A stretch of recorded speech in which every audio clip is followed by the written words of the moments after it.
Hey everyone, and welcome back to another episode of Retro Wednesday, where today, to commemorate the 30th anniversary of Pokemon, we will be playing the only Pokemon game I own, that being none other than Pokemon Pinball for the Game Boy. So without any further introduction, let's hop right into this.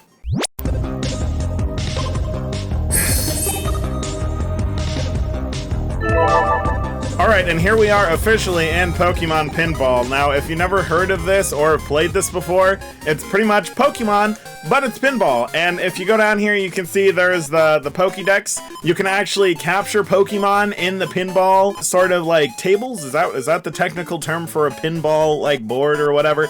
But pretty much you can get the Pokemon and then fill out your Pokédex and have the satisfaction of filling out your Pokédex, I think. I don't know if this game has like Game Boy printer support. No, doesn't look like it does. But as you can see in the options, we do have a rumble mode. This is one of the few cartridges where you can actually insert a AAA battery and it vibrates as you play. Now, today we're playing it via the Game Boy player, so I'm gonna turn off the rumble.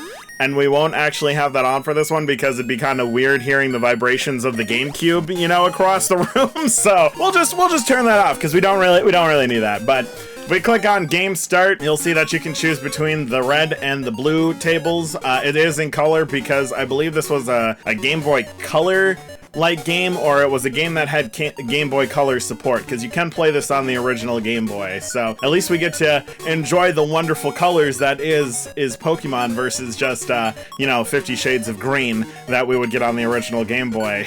But let's go ahead and we'll try red out first, and then maybe we'll quit this and we'll go over and we'll try blue at some point. You know, it is pinball, so it's not the most what do you call it? Like, okay. All right, interesting. All right, we lost the ball because I don't know what the buttons are. You know, it's pinball. It's not the most complicated thing in the world. We'll probably get through this relatively quick, but you know, it's fun. It's fun. It's a fun little spin-off. And as I said in the intro, this is the only Pokemon game that I actually own. And the whole reason I have it is actually kind of funny. So pretty much when I was younger, probably about like 13 or so, my uncle used to work for the airline. These items were kind of sitting in the lost and found for the longest time, and pretty much if they went unclaimed, you know, the employees were able to take them. So he brought home this Game Boy Advance, like the ice blue one, a Game Boy Advance SP, and a copy of Metroid Fusion. That kind of kickstarted my whole thing into handheld gaming, because that was well before I even had like the Nintendo DS. So I may have been even younger then, now that I'm thinking about it, than 13, because the DS came out in what, like 2008?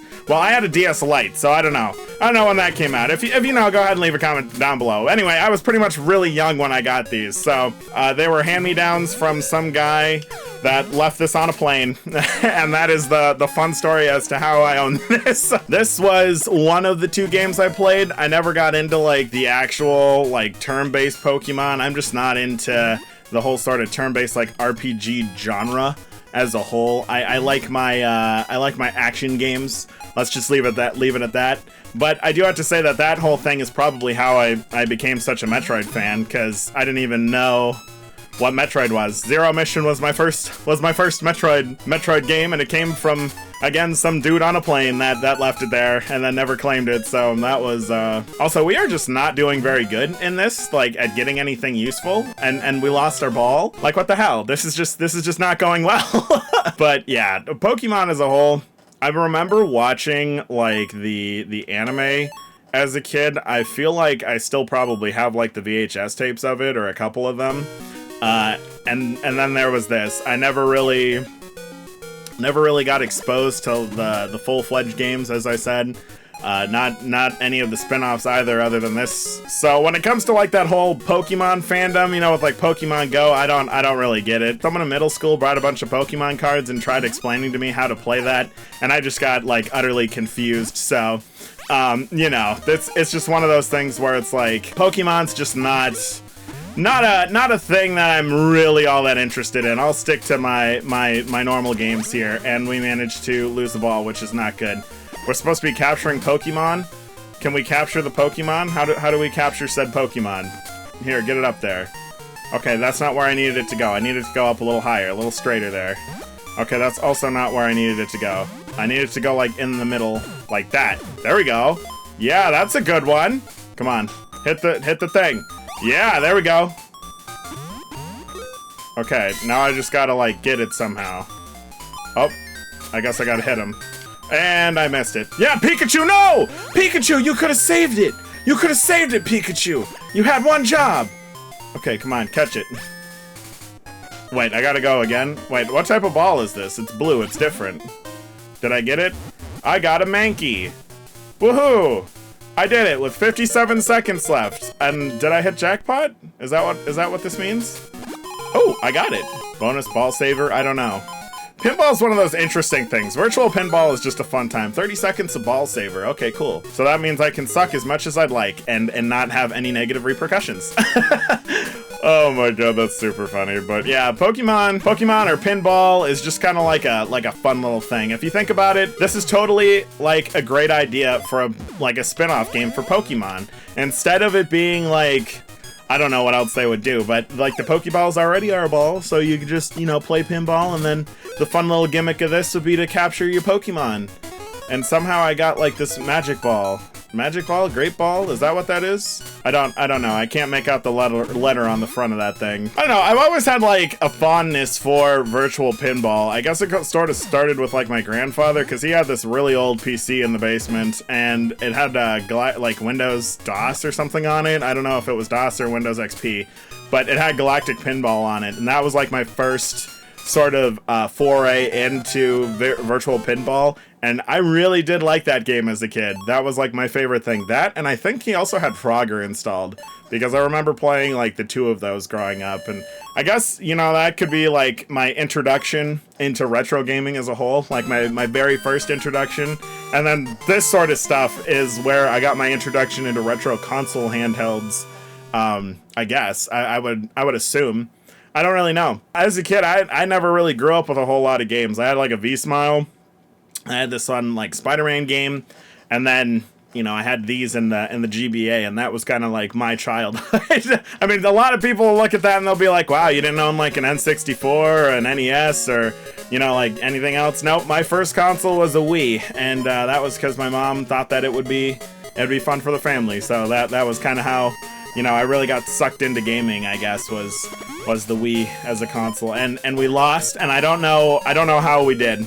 I don't know if we actually made it pretty far in that thing or not, like what our score was. I was not paying attention. But let's go ahead and take a look at the blue sort of table real quick. It looks like we have Psyduck. Is that Psyduck? It kind of looks like a butt, I'm not gonna lie. I don't know why it looks like that.